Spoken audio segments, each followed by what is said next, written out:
اهلا بيكم حبايب ميدليرن في كل مكان. معاكم الدكتور طارق عبد الحميد مره تانية.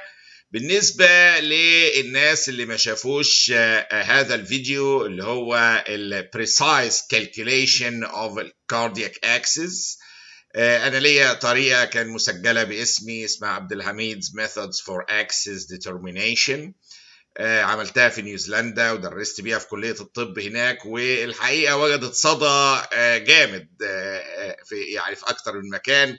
واللي ما شافش هذا الفيديو أهلا بيه يدخل يتفرج ويعرف ليه إحنا ساعات يهمنا البريسايز كالكوليشن اوف كاردياك اكسس. ما هياش يعني لاكجري، مش رفاهية كده ده الاكسس كذا بتاع القلب. وطبعا في جنرال في المستوى البيزك ليفل، احنا عندنا 3 ليفلز في الكورس الاي سي جي وحاجات اخرى بالاضافه لكده، ولكن الاساس هنا ما هياش رفاهيه ان انا اعرفها. احنا عندنا الفكره العامه في البيزك ليفل كانت ده رايت ولا ليفت اكسس ديفيشن ولا كذا، ودي شرحناها وموجوده في الكورس. ولكن الحته اللي هي حبيت انوه ليكم عليها اللي هي البريسايز كالكوليشن اوف كاردياك اكسس، دي معموله بطريقه لذيذه وجميله جدا للناس اللي مهتميه بموضوعات البطنه والجنرال براكتس والالكتروكارديوجرافي الاي سي جي اي كي جي.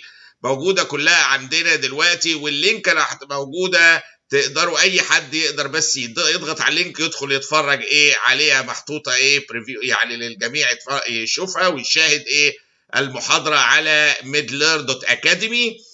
وعامل لكم اللينك موجود هتلاقوها في البوكس تحت، مجرد ما تضغطوها تقدروا تدخلوا وتشوفوا قيمه واهميه وازاي نعمله بطريقه سلسه البريسايز كالكوليشن اوف كاردياك اكسس. موضوع لطيف جدا وهيعجبكم، ادخلوا اتفرجوا عليه ليفل اخر من النولج باذن الله يعجبكم. والى اللقاء مع فيديوهات اخرى جديده باذن الله. شكرا جزيلا.